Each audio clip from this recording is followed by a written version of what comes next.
عليكم السلام. تفضل الله يسلمك. راح يوصلوا بخير ان شاء الله.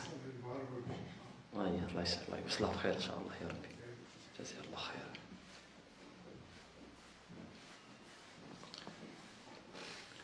الحمد لله والصلاة والسلام على رسول الله وعلى آله وصحبه ومن والاه. أما بعد. Donc la dernière fois, on avait commencé à parler du premier hadith que l'imam Bukhari a mis quand il a ouvert le chapitre de la foi. Et on a dit que le premier hadith, c'était le hadith qui est connu, qui est sur les piliers de l'islam. Le hadith est rapporté par Ibn Omar et radiyallahu anhuma, où Rasulullah sallallahu alayhi wa sallam, il dit que l'islam a été bâti sur 5, il dit 5, il ne dit pas quoi, mais on comprend que c'est les 5 piliers, les 5 fondations. Et on a commencé à parler du premier des piliers qui est Ashhadu an la ilaha illallah wa ashhadu anna Muhammadan Rasulullah. Et on a vu, juste pour un petit rappel, que le fait de dire Ashhadu an la ilaha illallah wa ashhadu anna Muhammadan Rasulullah, cette attestation elle-même a des piliers. Et les 4 piliers, c'est la première des choses, c'est l'ilm bihi, qu'on a dit, c'est savoir ce que c'est. Avant d'attester, il faut savoir qu'est-ce qu'on va prendre comme engagement, parce qu'on sait que c'est l'attestation de foi, c'est un engagement envers Allah. Donc avant que quelqu'un qui vient à l'islam, avant qu'on lui dise fais l'attestation de foi, il faut qu'on lui fasse comprendre ce que c'est que l'attestation. Dans quoi il va mettre les pieds. On ne prend pas juste un engagement comme ça. Comme tout contrat qu'on va signer, avant de signer un contrat, normalement on est censé savoir ce qu'on signe. On ne peut pas signer avant de lire. Donc on a dit la première, c'est l'ilm biha, c'est-à-dire le fait de comprendre ce qu'on a dit, on a vu ça. Après on a dit notre biha, c'est-à-dire le fait de la prononcer. Il ne suffit pas de dire je suis croyant, il faut que les autres croyants t'entendent, t'écoutent la dire. Et la troisième, c'est, on a dit, respecter les implications qu'on a détaillées plus tard. Et la quatrième des piliers, c'est d'inviter les autres à respecter les implications. Et on a vu que parmi les implications de Ashhadu an la ilaha illallah wa Muhammadan Rasulullah sont au nombre de 7. 4 concernent Ashhadu an la ilaha illallah et 3 concernent Ashhadu anna Muhammadan Rasulullah. Et on a vu tout ça la dernière fois, on a vu que la première, c'est qu'il n'y ait aucune adoration qui ne va à autre qu'Allah subhanahu wa ta'ala. La deuxième, c'est n'invoquer, on a dit, ni se fier qu'à Allah subhanahu wa ta'ala. Et la troisième, on a dit qu'on ait une force, une croyance que personne ne peut légiférer. Personne ne peut légiférer dans ce qu'on appelle le halal et le haram, à part Allah subhanahu wa ta'ala. Et la quatrième, c'est aimer Allah subhanahu wa ta'ala. On ne peut pas adorer Allah subhanahu wa ta'ala dans le bon sens du terme sans l'aimer. Parce que Allah subhanahu wa ta'ala, il a beaucoup d'attributs. Il a des attributs de force, des attributs qui font peur aux injustes. Inna Allah azizun d'intiqam, al-jabbar, et ainsi de suite. Mais il a beaucoup d'attributs qui ont trait avec la miséricorde, avec le fait d'être bienveillant envers ses serviteurs. Et c'est quand on commence à améliorer sa relation avec Allah subhanahu wa ta'ala, à dire Allah, tout ce qu'il m'a donné à moi, tout ce qu'il a fait pour l'humanité, tout ce qu'il a fait pour nous, est incommensurable. On ne peut pas, Allah il dit وَإِن تَعُدُّوا نِعْمَةَ اللَّهِ لَا تُحْصُوهَا. Si vous essayez de compter une grâce d'Allah subhanahu wa ta'ala, vous n'arrivez pas. Pourquoi? Parce que dans chaque grâce, il y a beaucoup de grâces qui sont à l'intérieur d'une seule grâce. Et si on regarde par exemple la grâce juste de voir, de marcher, quand quelqu'un ne sait pas marcher, ne peut pas marcher, par exemple, qui est sur un fauteuil, il regarde tes pieds qui bougent, pas comme une seule grâce, beaucoup de grâces. Le fait d'être debout, le fait de marcher, le fait d'aller à la mosquée pour le croyant, le fait de faire beaucoup de choses qui sont juste dans une seule grâce, que tu ne peux pas faire si tu n'as pas cette grâce. Et c'est pour ça que Rasulullah sallallahu alayhi wa sallam, il a dit, personne ne peut être vraiment croyant avant qu'il aime Allah et son prophète mieux que tout autre. Et quand il a dit tout autre, pas seulement l'humain, mais aussi les choses. Malheureusement, beaucoup, maintenant par exemple dans le monde moderne, beaucoup de gens aiment par exemple ce qui est matérialiste, ce qu'on appelle les matérialistes. Ils aiment bien la matière beaucoup plus qu'Allah subhanahu wa ta'ala. Il y a des gens qui aiment leur maison plus qu'Allah subhanahu wa ta'ala, l'argent plus qu'Allah subhanahu wa ta'ala, et ainsi de suite. Et il y en a même qui les adorent dans le sens adoration, dans le sens ibada. C'est pour ça que Rasulullah sallallahu alayhi wa sallam, il a dit Ta'isa abdul dinar, Ta'isa abdul dirham, Ta'isa abdul khamisa. C'est-à-dire qu'il sera fatigué et il n'aura rien, celui qui adore dans le sens ibada, celui qui adore le dinar, celui qui adore le dirham, celui qui adore les vêtements. On peut adorer les vêtements? Eh bien, quand on voit les jeunes de maintenant, on sait qu'il y a une espèce d'adoration des vêtements. Si lui dit, je t'achète autre chose que la marque que tu préfères, il n'aimerait pas.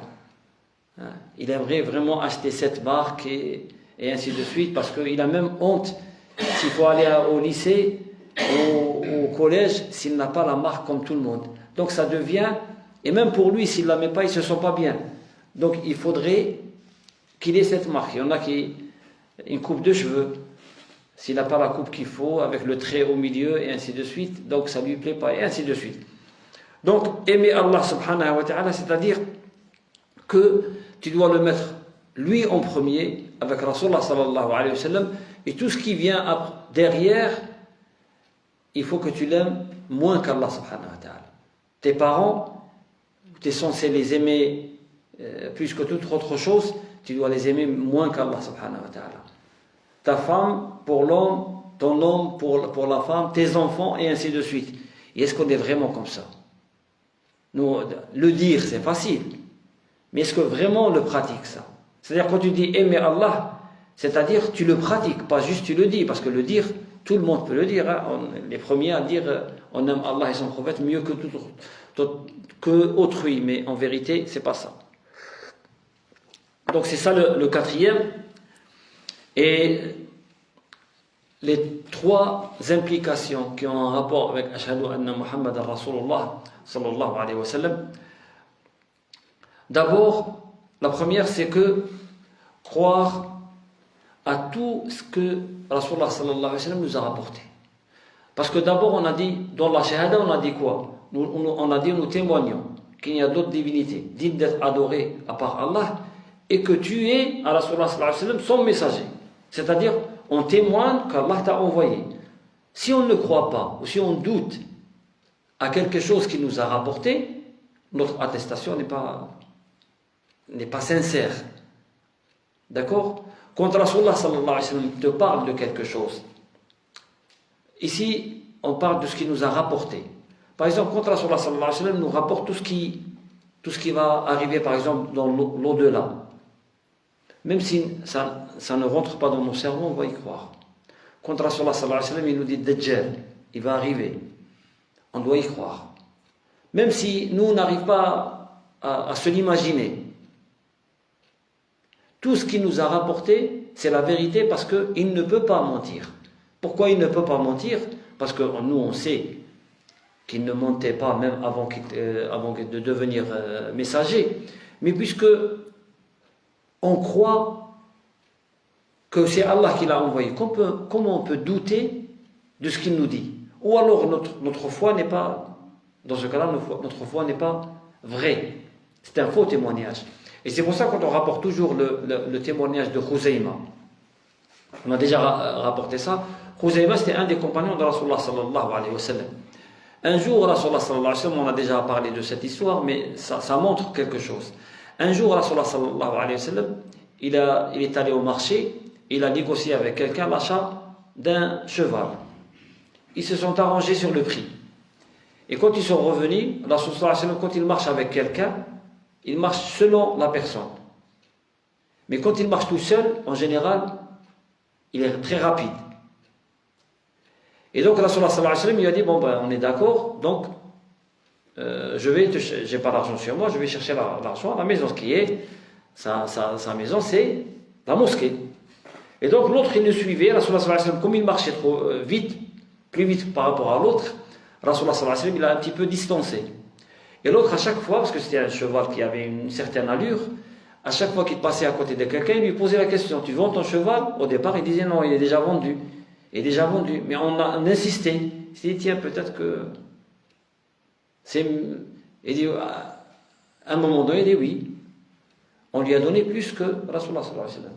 Plus que le prix sur lequel il s'est arrangé avec Rasulullah sallallahu alayhi wa sallam. Et quand Rasulullah sallallahu alayhi wa sallam a ramené l'argent, l'autre lui a dit non, on ne s'est pas arrangé.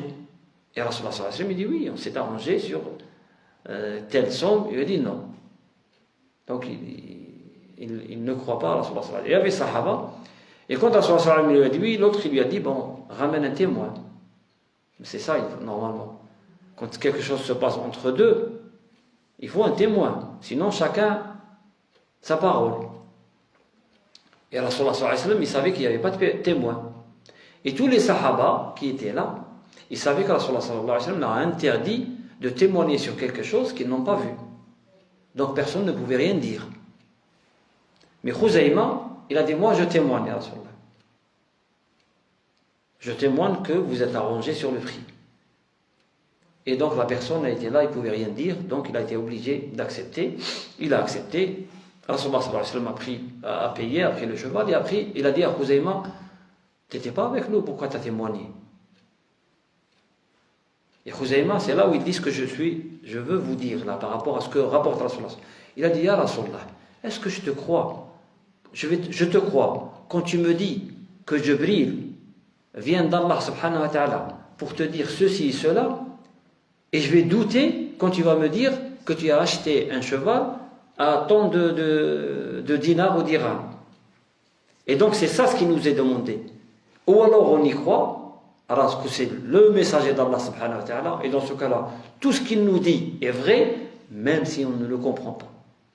La problématique qui est maintenant chez les gens, c'est que, puisque moi je ne le comprends pas, donc je doute.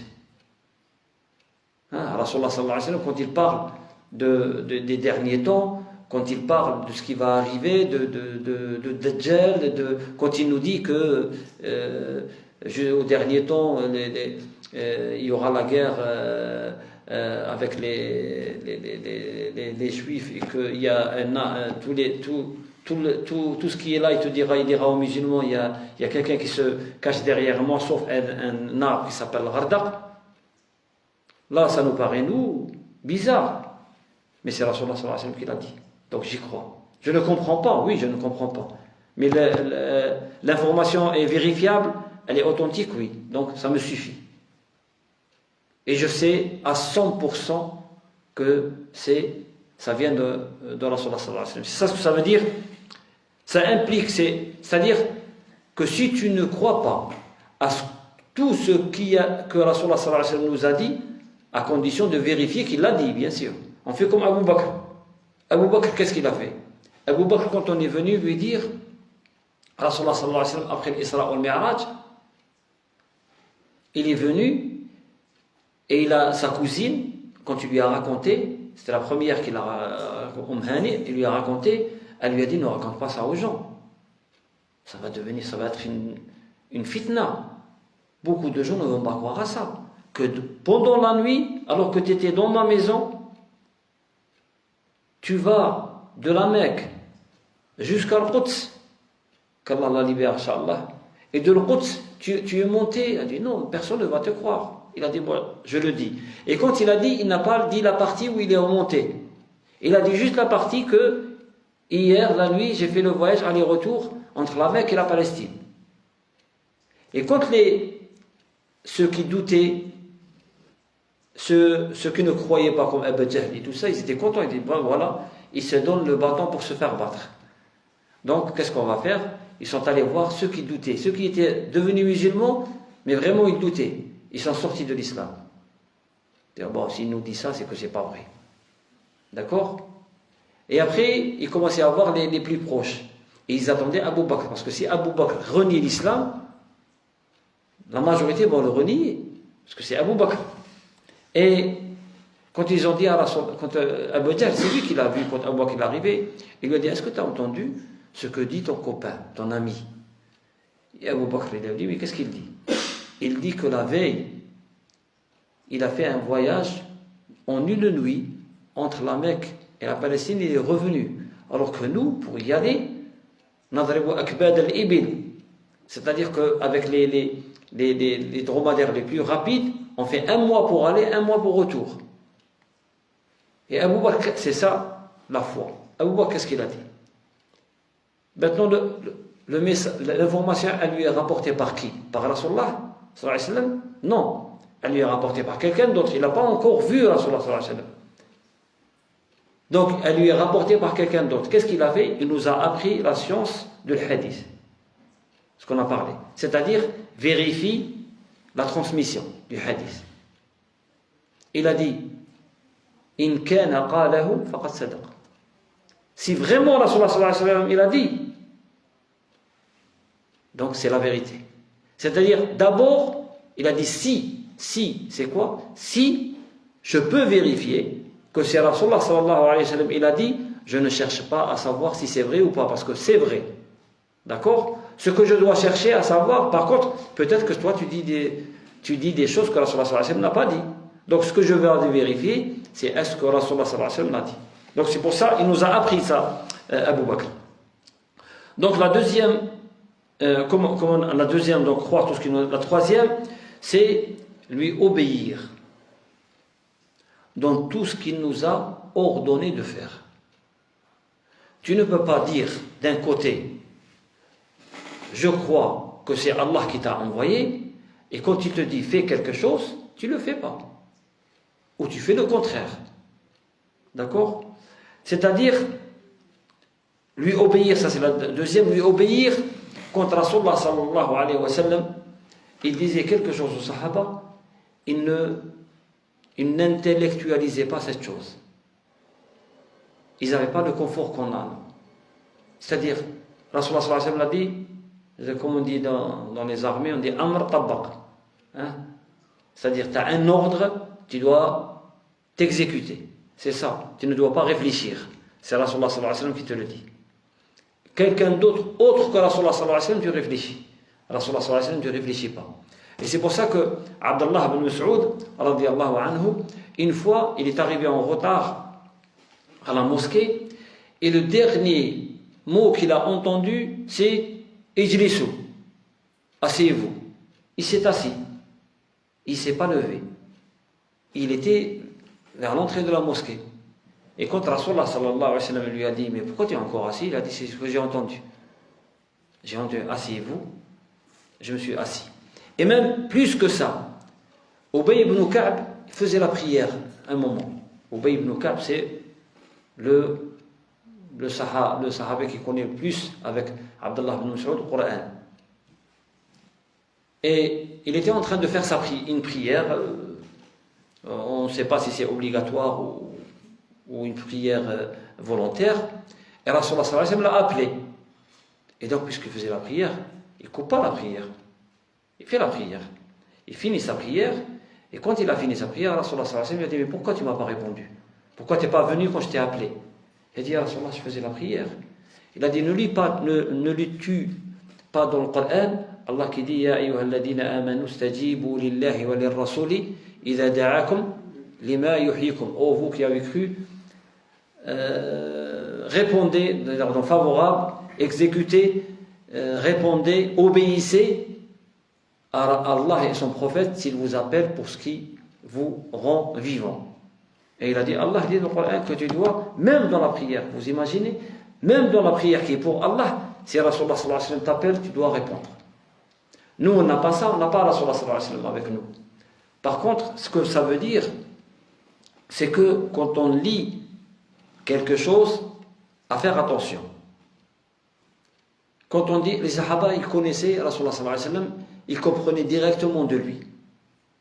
Nous, on a besoin d'intermédiaires entre nous et Rasulullah sallallahu alayhi wa sallam, qui sont les savants. Pourquoi? Parce que quand on dit obéir à Rasulullah sallallahu alayhi wa sallam, il y a beaucoup de hadiths qu'on ne comprend de travers, ou des hadiths qui ont été annulés par d'autres hadiths, ou des hadiths qui ont été annulés par le Coran, et ainsi de suite. Et nous, on n'est pas des savants. C'est pour ça que c'est les savants qui nous disent, par exemple, il y a un hadith, où Rasulullah sallallahu alayhi wa sallam, ce hadith est connu, où il dit, j'ai failli demander à quelqu'un de faire la prière à ma place, et de demander qu'on ramasse du bois pour aller brûler les maisons de ceux qui ne viennent pas faire la prière à la mosquée. D'accord? Est-ce que ce hadith, on va le prendre pour dire maintenant, tous ceux qui ne sont pas là, on va aller leur brûler leur maison? Non. Pourquoi? Parce que les ulama, ils nous disent, Rasulullah sallallahu alayhi wa sallam s'appelle l'ham. Ham, c'est-à-dire il voulait faire quelque chose et il ne l'a pas fait. Les savants, c'est pas nous, regarde pourquoi il ne l'a pas fait. Il ne l'a pas fait parce qu'il a décidé de ne pas le faire. Donc nous, on ne le fait pas. Par contre, si c'est autre chose qui l'a empêché de le faire, dans ce cas-là, on regarde. Par exemple, Rasulullah sallallahu alayhi wa sallam, il a dit, si je vis encore l'année prochaine, je jeûnerai le 9e jour de Ashura. D'accord? Mais il n'a pas vécu. Ça reste une sunna. D'accord? On le fait pourquoi? C'est pas lui qui a décidé de ne pas le faire. C'est la mort qui est venue l'empêcher de le faire.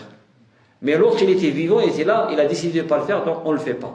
Ça, si tu n'es pas dans la science, tu ne peux pas savoir.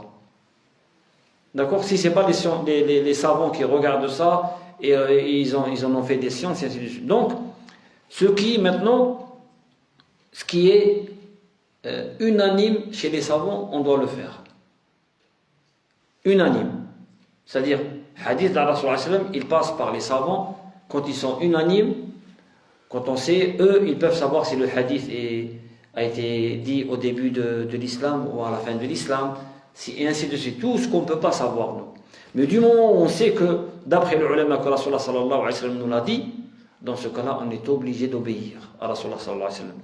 Parce que Allah subhanahu wa ta'ala nous dit dans le Coran,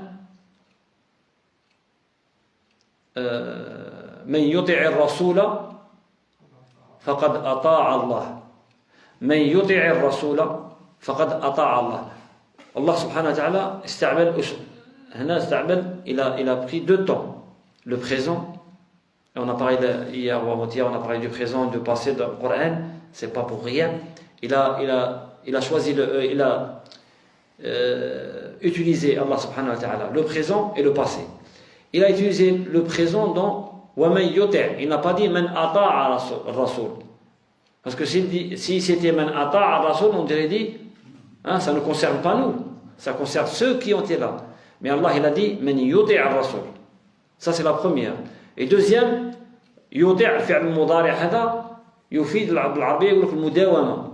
C'est-à-dire que ça ne veut pas dire que tu vas lui obéir une fois pour qu'on dise de toi que tu as obéi à Rasulullah sallallahu alayhi wa sallam. Il faut que tu continues à lui obéir toute ta vie. Et si tu le fais, tu as obéi à Allah subhanahu wa ta'ala, parce que Rasulullah sallallahu alayhi wa sallam ne te demandera jamais de faire quelque chose qui ne plaît pas à Allah subhanahu wa ta'ala. Une fois, Rasulullah sallallahu alayhi wa sallam, ils étaient, à un moment donné, les datiers n'ont pas donné beaucoup de dates. Et Rasulullah sallallahu alayhi wa sallam, il leur a proposé de faire quelque chose. Ils ont fait, et l'année d'après, rien, aucune date. Et quand ils sont venus voir Rasulullah sallallahu alayhi wa sallam, il dit, il n'y a aucune date. Il a dit, vous savez mieux que moi, j'ai proposé, mais ça c'est un truc de dunya. C'est pas un wahi, c'est pas une révélation. D'accord? Quand Rasulullah sallallahu alayhi wa sallam, il a voulu préparer la bataille de Badr et qu'il a il a choisi le terrain et il commençait à essayer de mettre les rangées. Il y a un sahabi qui lui a dit, à Rasulullah sallallahu alayhi wa sallam, est-ce que cet endroit que tu as choisi là, est-ce que c'est Allah qui te l'a montré? Dans ce cas-là, on n'a pas d'autre chose que d'obéir. Ou alors, c'est la stratégie, on va dire, de la guerre. Et Rasulullah sallallahu alayhi wa sallam, il a dit non, c'est la stratégie de la guerre. Et donc, il a compris que ce n'est pas une révélation. Il a dit cet endroit n'est pas bon. Il faut aller dans un autre endroit et ainsi de suite. Et Rasulullah sallallahu alayhi wa sallam, il a suivi son conseil. Donc, quand il s'agit de quelque chose qui a un rapport avec la transmission d'Allah subhanahu wa ta'ala, on est obligé d'obéir à Rasulullah sallallahu alayhi wa sallam.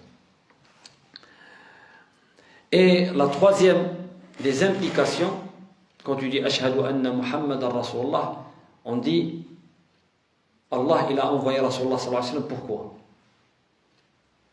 Pour nous montrer ce qu'il veut de nous. C'est ça. Rasulullah sallallahu alayhi wa sallam, ce n'est pas la théorie de la religion, c'est la pratique de la religion. Aïcha, quand on lui a demandé radiyallahu anha, c'était quoi le comportement de Rasulullah sallallahu alayhi wa sallam, elle a dit, c'est un Coran qui marche, Coran sur deux pieds. Donc si tu veux comprendre le Coran, comprendre ce que veut Allah de toi, eh bien tu regardes la vie de Rasulullah sallallahu alayhi wa sallam. Comment lui, il a pratiqué telle ou telle injonction d'Allah subhanahu wa ta'ala. Ça veut dire qu'on n'a pas le droit, nous, d'innover dans la religion. On n'a pas le droit de dire, moi, je vais faire la salat de telle sorte, je vais rajouter quelque chose qui n'existait pas au temps de Rasulullah sallallahu alayhi wa sallam. Pourquoi? Parce que Allah il ne t'a pas envoyé toi. Il n'a pas envoyé ton cheikh, ni qui que ce soit. Il a envoyé Rasulullah sallallahu alayhi wa sallam. Il nous a montré le chemin qui nous mène vers Allah subhanahu wa ta'ala. Et tous les chemins qui sont de travers, c'est des bid'ah, c'est des innovations. Et même si ça nous plaît, les innovations, parce qu'il y a des innovations, des fois ça nous plaît. On dit, c'est quelque chose de bien. Si c'était quelque chose de bien, Allah il aurait donné à Rasulullah sallallahu alayhi wa sallam. Parce que Rasulullah sallallahu alayhi wa sallam, il dit, Man ahdatha, celui qui innove dans ce sujet, dans l'islam, quelque chose qui n'a pas été fait, qui n'est pas de lui, donc c'est un rejet. Cette façon de faire est rejetée. Pourquoi? Parce que quand il s'agit de la prière, Rasulullah sallallahu alayhi wa sallam a dit Sallu kama ra'aytumuni usalli. Priez comme vous m'avez vu le faire. Quand il a fait le hajj, il a dit Khudu anni manasikakum. Prenez la façon de faire le hajj sur moi, pas sur quelqu'un d'autre. Donc, quand on vient maintenant de nos jours, on voit beaucoup d'innovations dans beaucoup de domaines, y compris dans le domaine de la religion. On dit subhanallah, Rasulullah sallallahu alayhi wa sallam, il a dit ne le faites pas. Ne le faites pas. Rasulullah sallallahu alayhi wa sallam, il ne nous a pas demandé par exemple, tu vois dans beaucoup de pays, par exemple, les gens quand ils finissent le Jumu'ah, par exemple, ils récitent tous ensemble Ayat al-Kursi, Qul huwa Allahu ahad, Qul huwa Allahu samad, Qul a'udhu bi rabbil falaq, Qul a'udhu bi rabbin nas.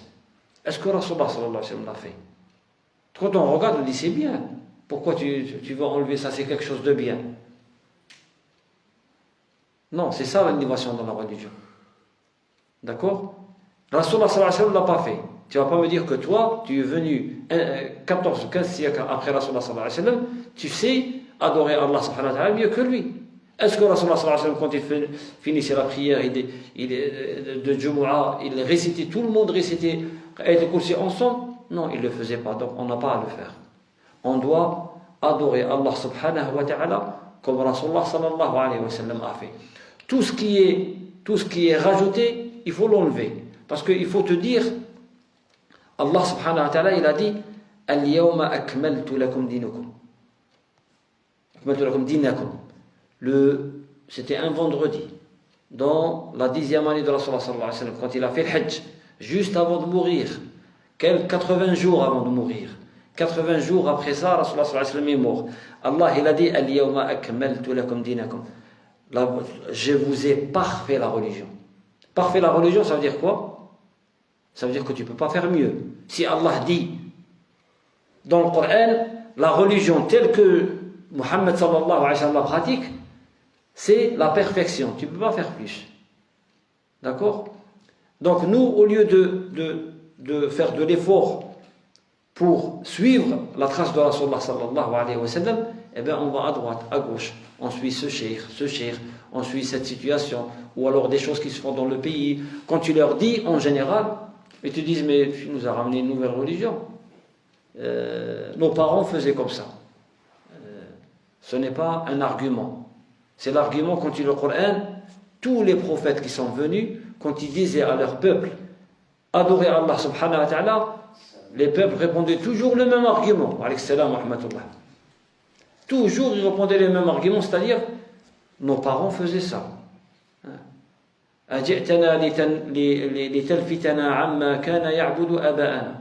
Il disait ça au prophète. Tu es venu pour nous distraire, pour nous empêcher d'adorer, de faire la religion comme la faisaient nos parents. Ce n'est pas un argument. Les parents, on les respecte et tout, mais on n'est pas obligé de les suivre dans tout. S'ils ont fait une innovation, on essaye avec les bons mots et tout, si on les a, la bonne méthode, de leur expliquer que ce n'est pas ça, mais s'ils ne veulent pas te suivre, tu ne les suis pas. D'accord? Alors Allah subhanahu wa ta'ala il dit وَإِنْ جَاهَدَكَ عَلَىٰ أَنْ تُشْرِكَ بِي مَا لَيْسَ لَكَ بِهِ عِلْمٍ فَلَا تُطِعْهُمَا وَصَاحِبْهُمَا فِي الدُّنْيَا مَعْرُوفًا. S'ils te poussent à faire quelque chose qui est dans le shirk, tu ne dois pas leur obéir. Mais il dit صَاحِبْهُمَا فِي الدُّنْيا مَعْرُوفًا, c'est-à-dire sois bienveillant quand même avec eux, accompagne-les, sois leur compagnon avec la douceur et tout, mais tu ne leur obéis pas dans cela. Pourquoi? Parce que tout ce qui t'amène, toute obéissance qui t'amène à désobéir à Allah et son prophète, tu es obligé de ne pas le faire. Tout acte qui t'amène, c'est-à-dire si tu obéis à qui que ce soit, et cette obéissance te mène à désobéir à Allah subhanahu wa ta'ala, tu n'es pas le faire. Tu ne peux pas dire le jour du jugement dernier, oui mais c'était le roi ou le président ou je sais rien, ou mon supérieur hiérarchique, quel qu'il soit, qui m'a demandé de faire ça et je n'avais pas les moyens que de le faire. Non, ce n'est pas un argument. Si on te pousse, Rasulullah sallallahu alayhi wa sallam, une fois il a envoyé une petite compagnie, il a nommé un chef. Et vous savez que Rasulullah sallallahu alayhi wa sallam, quand il nommait un chef, on lui devait l'obéissance. Obéissance. On a vu que quand il a envoyé Amr ibn al-As, et qu'Amr ibn al-As, il a été obligé, il a vu un rêve érotique, et que le matin, il devait faire la prière pour eux, mais il fallait qu'il fasse les grandes ablutions, et il faisait trop froid, il a décidé de faire tayammum. Il y avait avec lui des grands sahaba, mais ils lui ont quand même obéi. Pourquoi? Parce que si tu désobéis, la mission, tu peux absolument rien faire. Par contre, cette obéissance n'amenait pas à désobéir à Allah. D'accord? Par contre, quand il a envoyé une autre compagnie, une petite compagnie, pour aller dans une mission, arrivé à un endroit, il y a quelqu'un qui leur a dit ramenez-moi du bois. Il lui a ramené du bois, il a allumé un grand feu, il a dit maintenant rentrez dans le feu. Mais ils ont dit comment on rentre dans le feu? Il a dit ben Rasulullah sallallahu alayhi wa sallam vous a demandé de m'obéir. Il y a quelqu'un qui a dit c'est du feu, en fait je me suis échappé du feu en devenant musulman. Ce n'est pas pour y rentrer. Et quand ils sont venus à Rasulullah sallallahu alayhi wa sallam, Rasulullah sallallahu alayhi wa sallam leur a dit si vous étiez rentré, vous seriez rentré vraiment en enfer.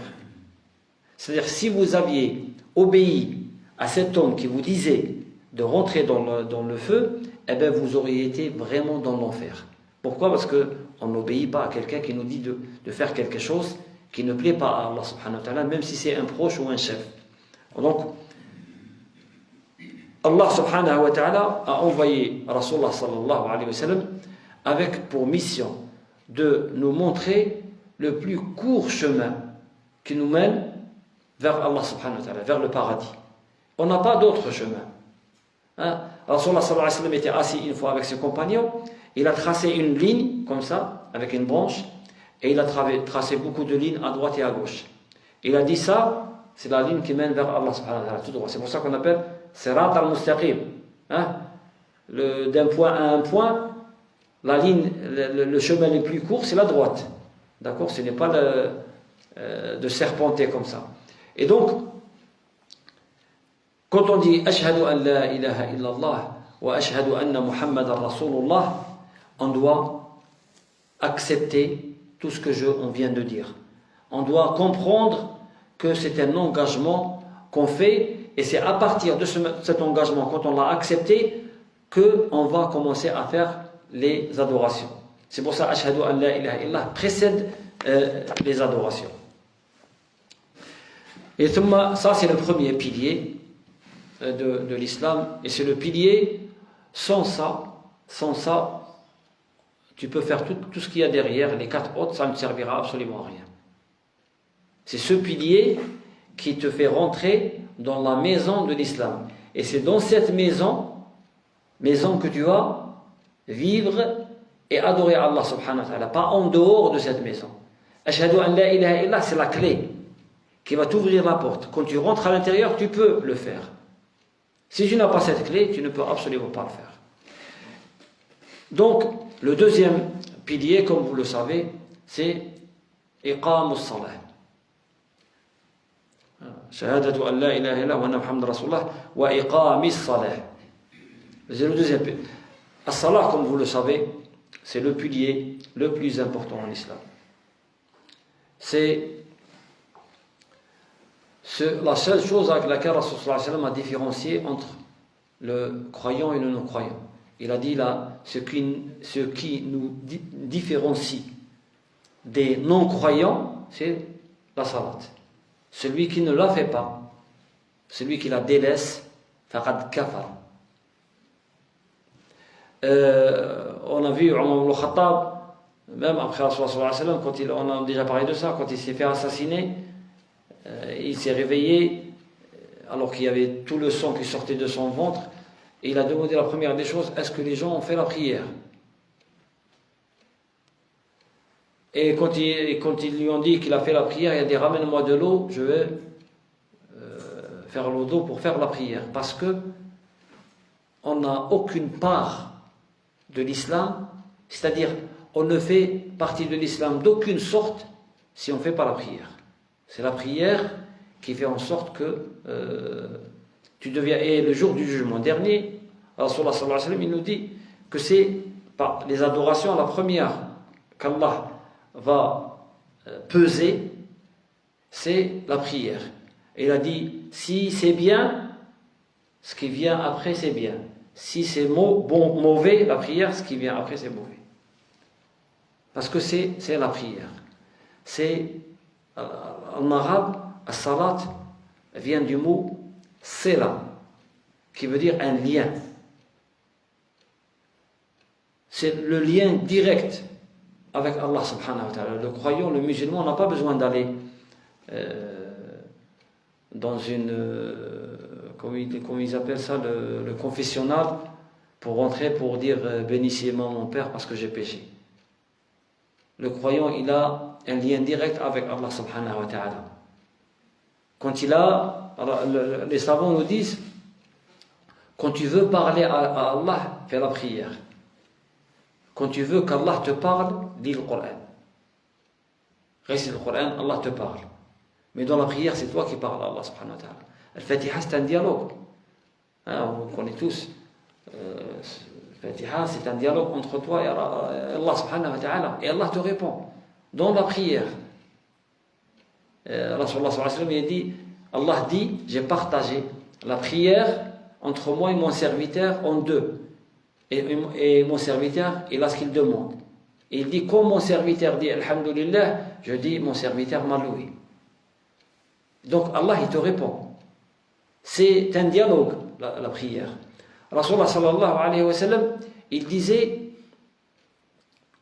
Ju'ilat qurrata ayni fi salah. C'est-à-dire, Rasulullah sallallahu alayhi wa sallam, il dit: mon plaisir extrême, c'est la prière. Plaisir extrême dans la prière. C'est un moment où tu es en intimité avec Allah subhanahu wa ta'ala. C'est pour ça que tu ne peux pas te détourner. Rasulullah sallallahu alayhi wa sallam, il dit: Allah ne se détourne pas de quelqu'un qui est en train de faire la prière jusqu'à ce que cette personne se détourne. Malheureusement, on voit bien beaucoup de nos frères, les pauvres, il est en train de faire la prière, mais les yeux bougent partout. Dès que quelqu'un rentre, il sait qui c'est, où il est parti, il regarde par là, il regarde par là. Tu le vois des fois te regarder. Non, tu es en face d'Allah subhanahu wa ta'ala. Rien ne doit détourner ton regard d'Allah subhanahu wa ta'ala. Et là, quand on parle de la prière, quand on dit le deuxième pilier de la salat, c'est les prières, on parle des prières obligatoires. D'accord?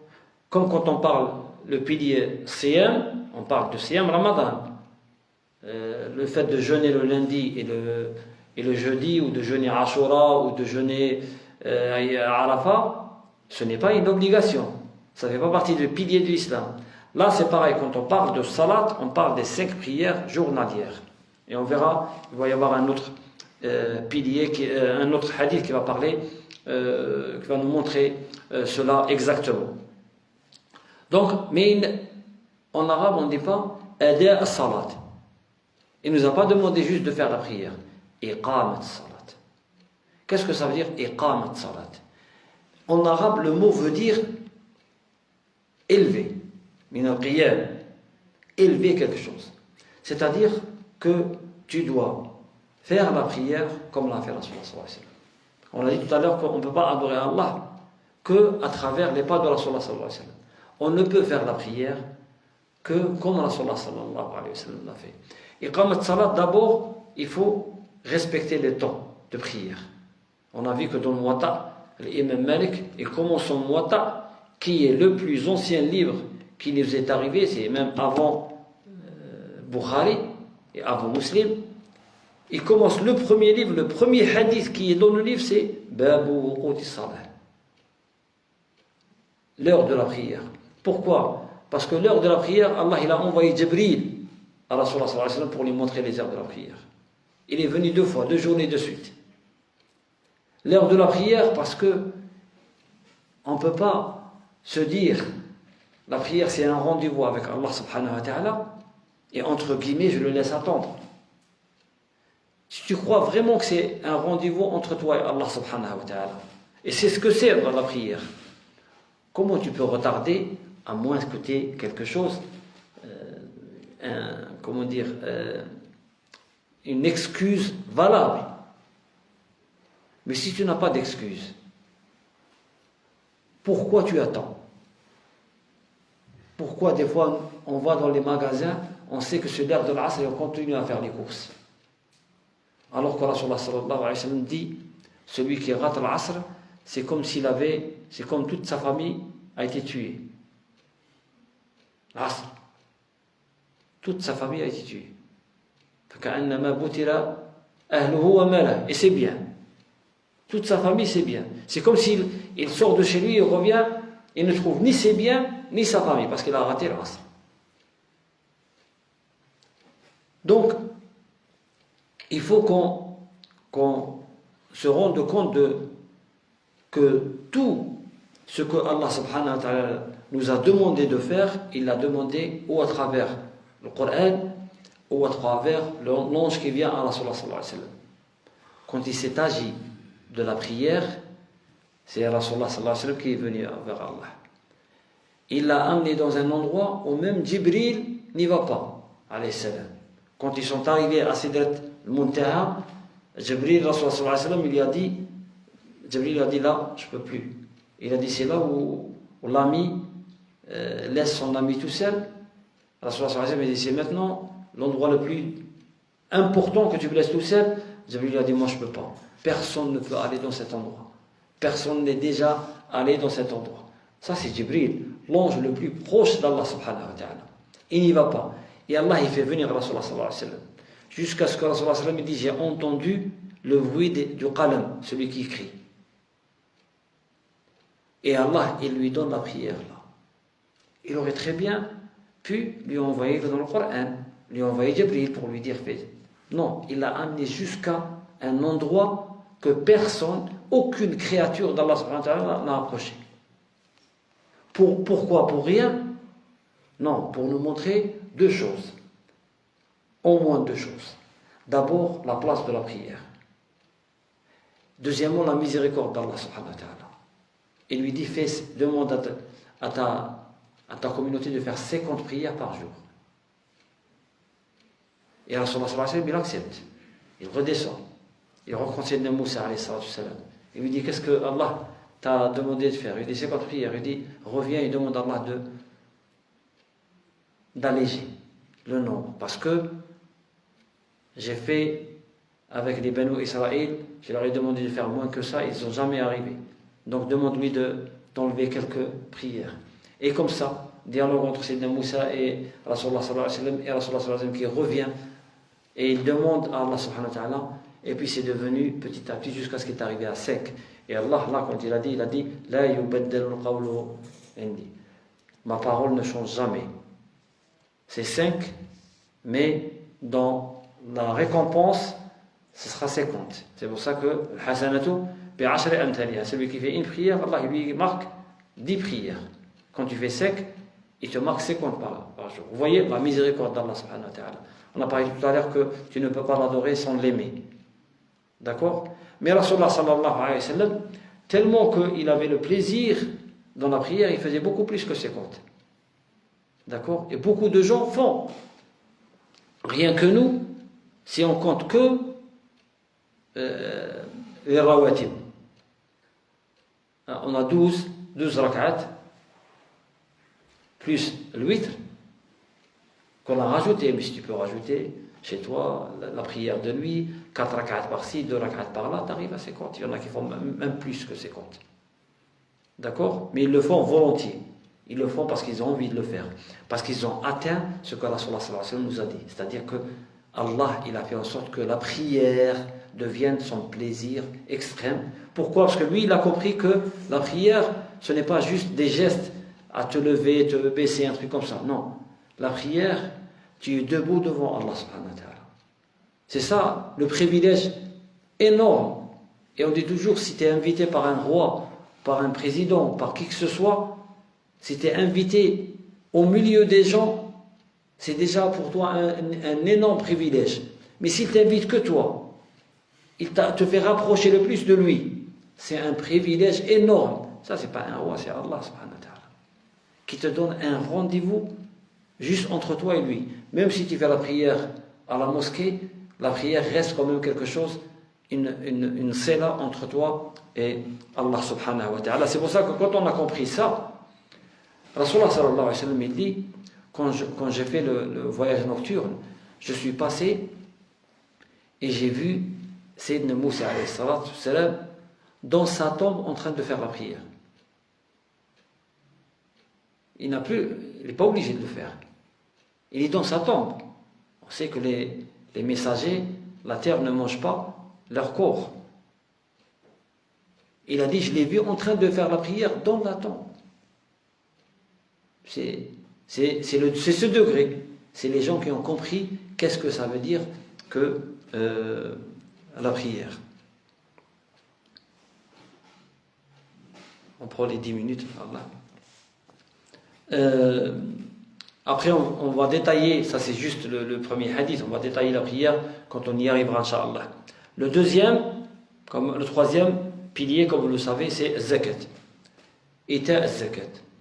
Zakat, moi j'aime bien la traduire par l'impôt religieux, plutôt que l'aumône légale. C'est comme ça qu'on le disait quand on était jeune. Aumône légale, on ne comprenait pas beaucoup. D'où c'est venu, on ne sait pas.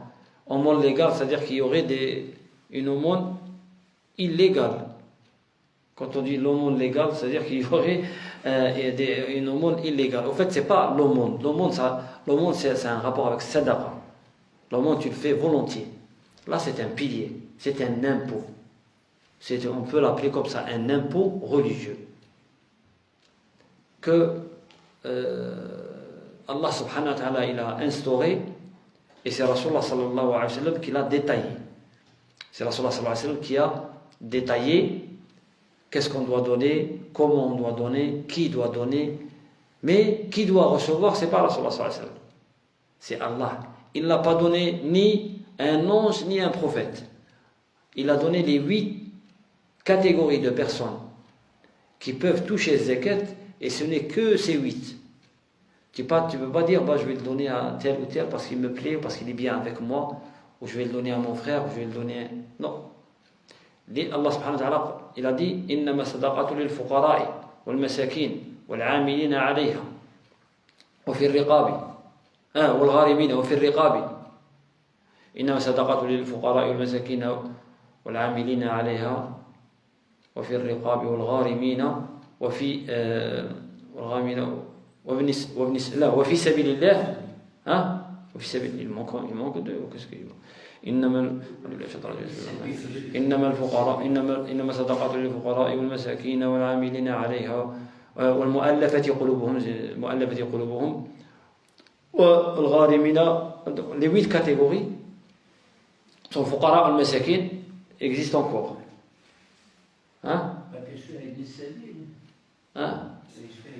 Ibn Sabil. Fuqara al-masakin, ça existe encore. D'accord? Mu'allafati qulubuhum, quelques savants disent que ça n'existe pas, d'autres que ça existe. Ça existe, on verra. Al-gharimin, ça existe encore. Fir riqab, ça n'existe pratiquement pas, mais on ne sait jamais. Fir riqab, c'est affranchir l'esclave, on va parler de ça. Gharimina, on a dit Ibn Sabil wa fi sabilillah. Wa fi sabilillah wa Ibn Sabil. Ça, c'est les 8 catégories. On ne peut pas donner à d'autres. D'accord? Al-Fuqara, al-Masakin, les savants divergent qui est le plus, on va dire, pauvre des deux, même si ça veut dire la même chose. Wa al-Amilina alayha, c'est ceux qui allaient la chercher, zakat. Ils ont le droit de prendre? On leur donne de ça. C'est pas qu'ils n'ont pas le droit de prendre, c'est pas eux qui prennent. C'est celui qui gouverne, qui leur donne de l'argent de zakat, parce qu'ils ont travaillé.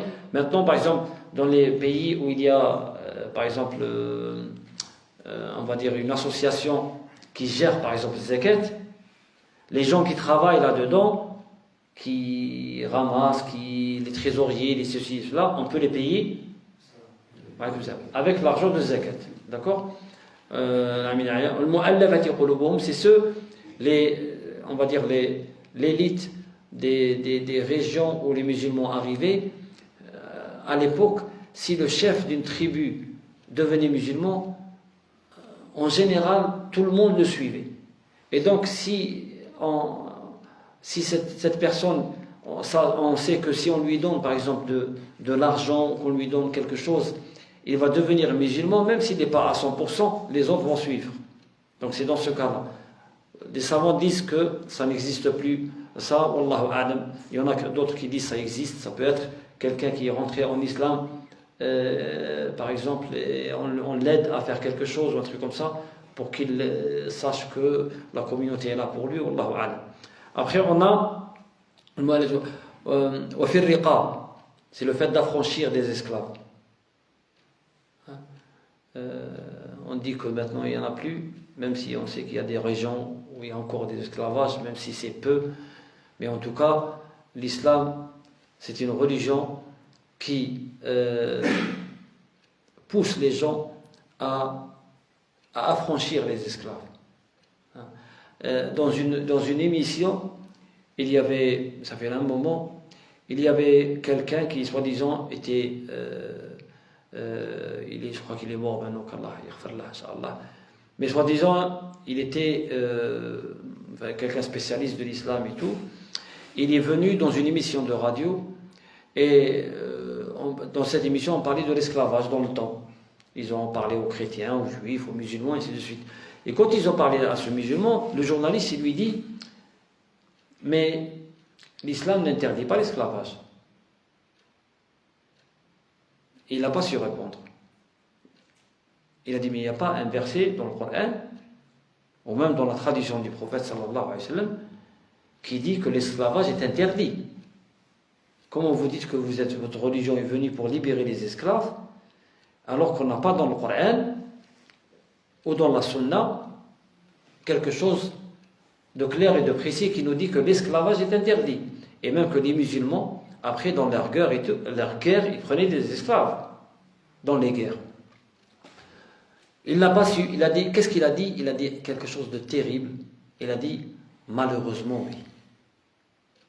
Ce malheureusement oui, ça veut dire que j'aurais aimé que dans le Coran, il y ait ça.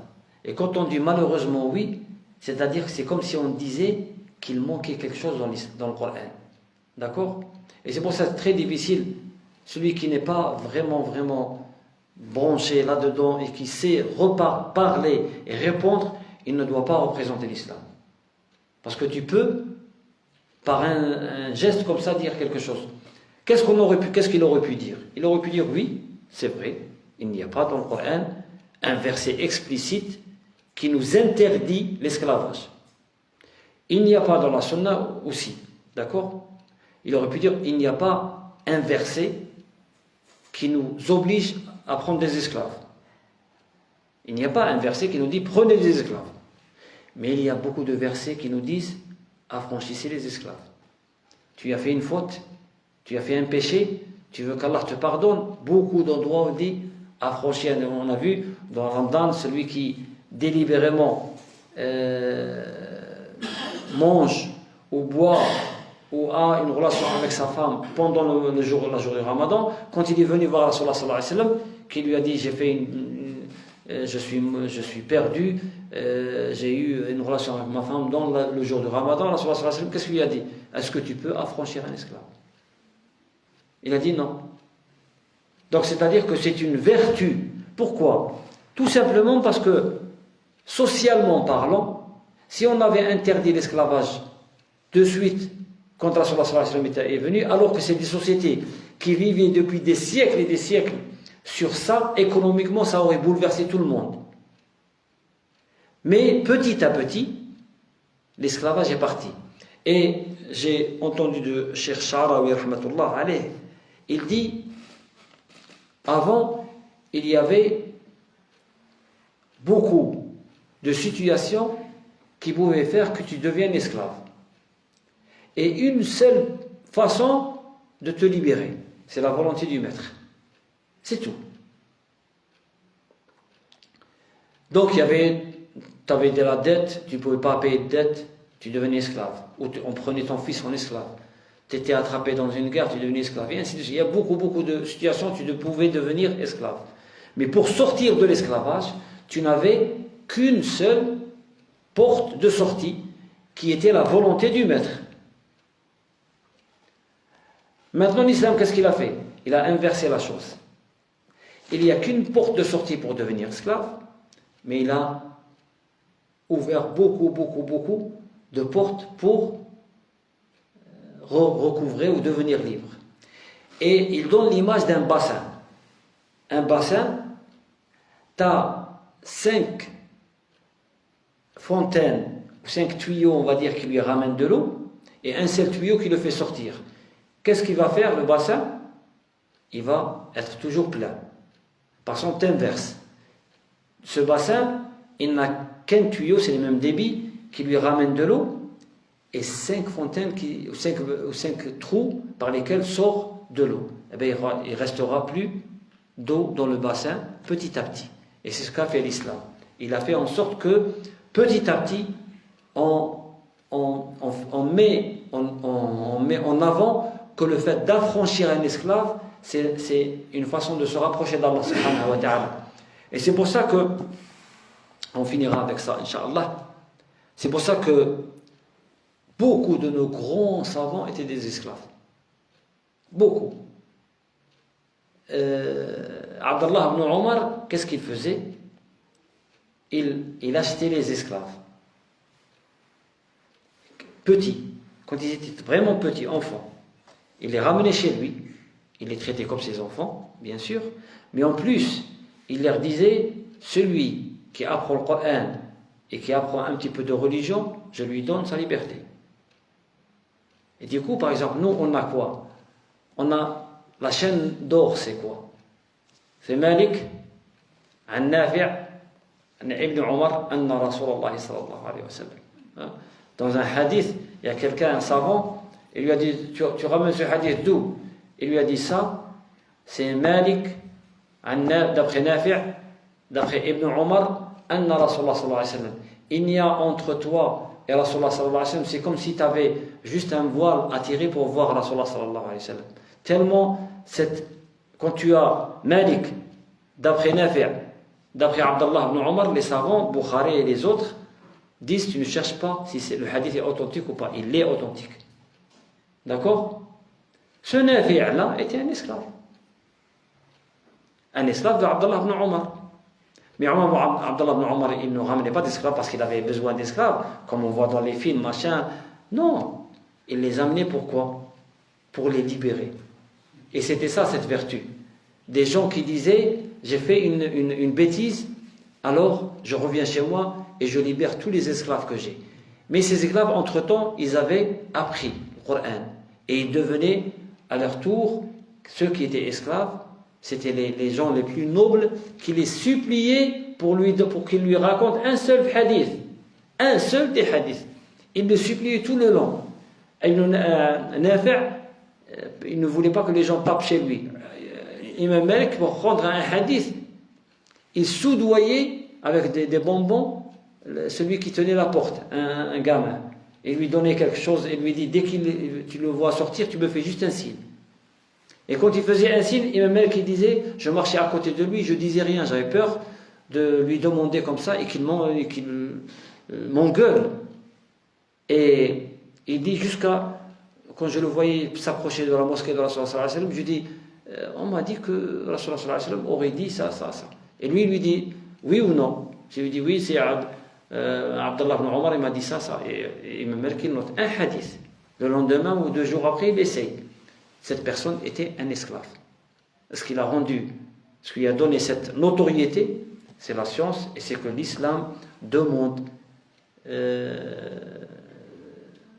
dit que sortir quelqu'un de l'esclavage, lui donner sa liberté, c'est une vertu, c'est une façon de se rapprocher d'Allah subhanahu wa ta'ala. أقول ما تسمعون وأستغفر الله لي ولكم فاستغفروه تجدوه غفورا رحيما اللهم اغفر لنا ذنوبنا وكفر عنا سيئاتنا وتوفنا مع الأبرار اللهم علمنا ما ينفعنا وانفعنا بما علمتنا واجعله لوجهك خالصا يا رب العالمين اللهم انصر إخواننا في فلسطين اللهم كن معهم يا رب العالمين اللهم ارفع البلاء عنهم يا رب العالمين اللهم وحد المسلمين لنصرتهم يا رب العالمين اللهم لك الحمد حمدا كثيرا طيبا مباركا فيه وصلى الله وسلم على سيدنا محمد وعلى آله وصحبه أجمعين والحمد لله رب العالمين.